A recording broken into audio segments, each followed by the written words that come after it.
Today we are joined by head coach Nate Oats, along with the camera framed up. Just a reminder, raise your hand, we'll bring a mic over to you.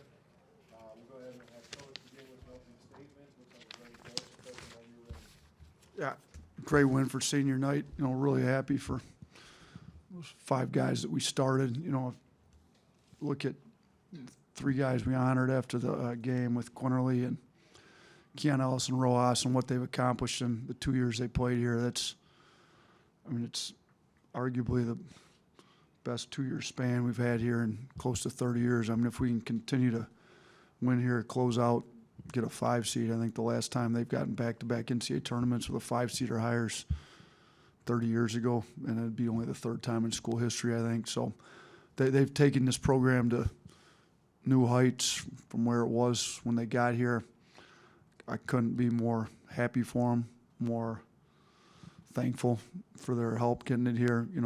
Rojas has battled some injuries, but I thought he just brings a toughness to the team that we're missing when he's not there. And Quinterly's dynamic in our offense. He's, between Kyron and Quinterly and JD, obviously we've had some really good point guards run the offense we want to run.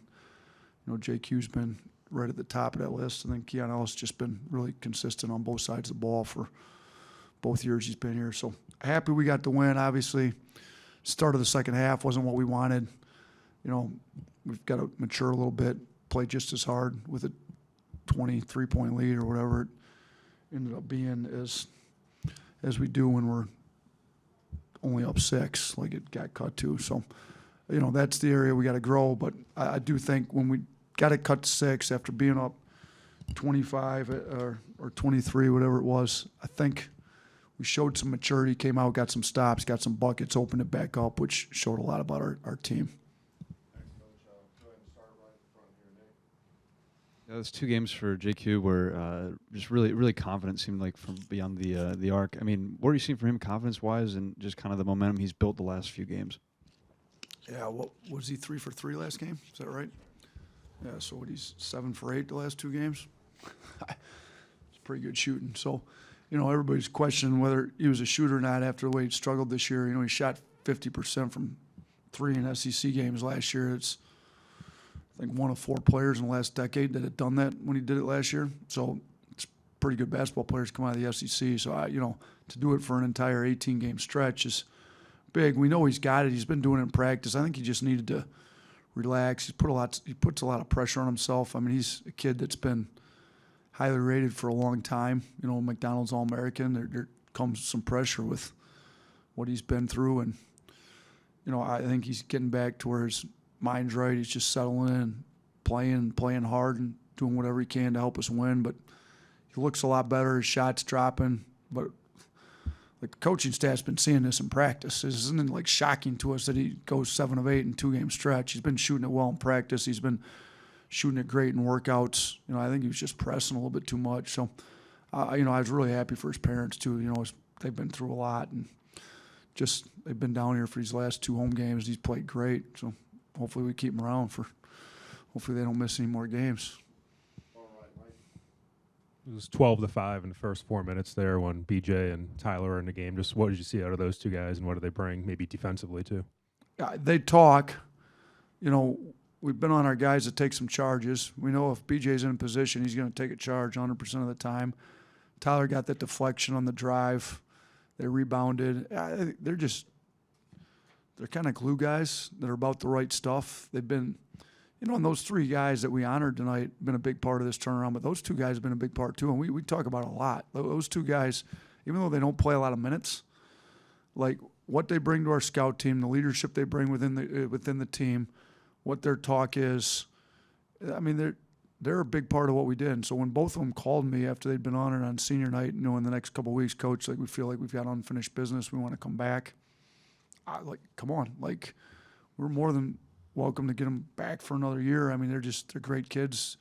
Those are the kind of kids you want as walk-ons. They're going to be super successful in whatever they do in life just because of their character traits they've got. So I was happy to see us, BJ told me we were going to be up after the first 4 minutes. It would have been nice if he'd hit a shot. The crowd would have gone crazy, I think. But they were up. We played hard and got us a lead, so I was happy for them. Coach, I wanted to ask you about J.D. Davison's development. I mean, when you guys got him, I watched him for 3 years in high school, ever since he was a 10th grader. He wasn't a pure point guard. You guys have kind of had to help him learn that. I thought his vision tonight was really good. I thought he was kind of the key to getting you guys rolling again in the second half. Talk about his performance and his rebounding. Yeah, he's been rebounding the ball much better lately. He's been playing a lot harder. He has developed as a point guard since he's got here.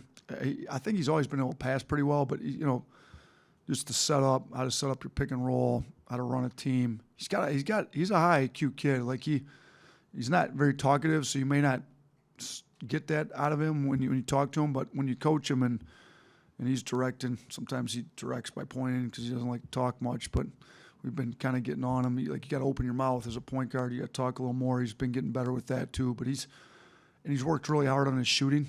I mean, he hit the three to win the state championship his junior year, but that wasn't really his forte.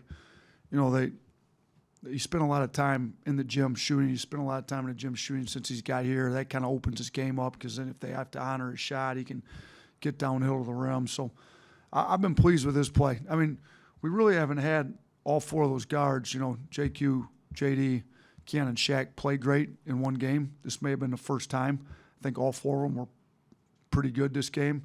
I mean, you look, Shackelford ends up leading us in scoring with 21, and JQ's got 20, and Keon goes 4-9 from 3, has 17, and JD goes 10, 6, and 3, and really plays well. They all played well. So if we could get all four of them playing this well, and then guarding on, playing this well on both ends of the floor for a full 40, we'd be a pretty dangerous team to deal with.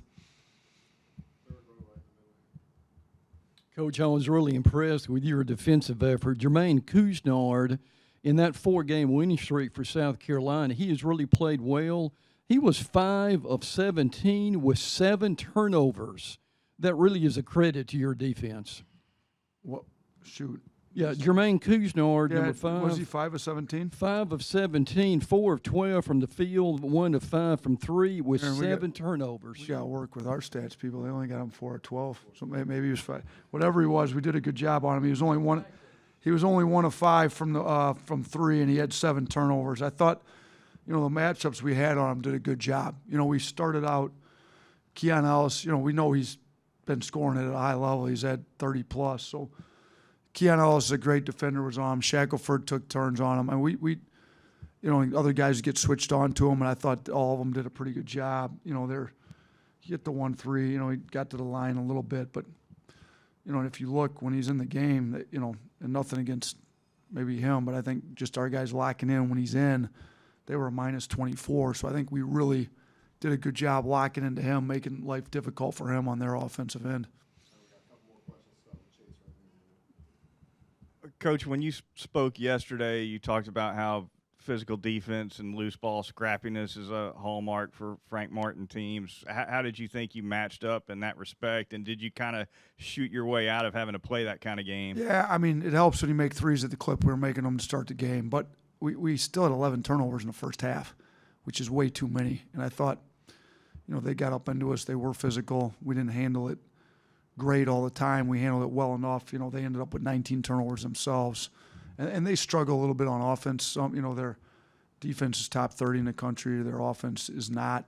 They need offensive rebounds. They need transition buckets off turnover. And when they made the run at the beginning of the second half, they got turnovers and transition off turnovers and transition off us not getting back on D. So, I thought for the most part we handled that well, but there was a couple stretches there where we didn't do as good a job as I would have liked. But, if you look, like Quinterly had some turnovers, but I thought he played pretty well.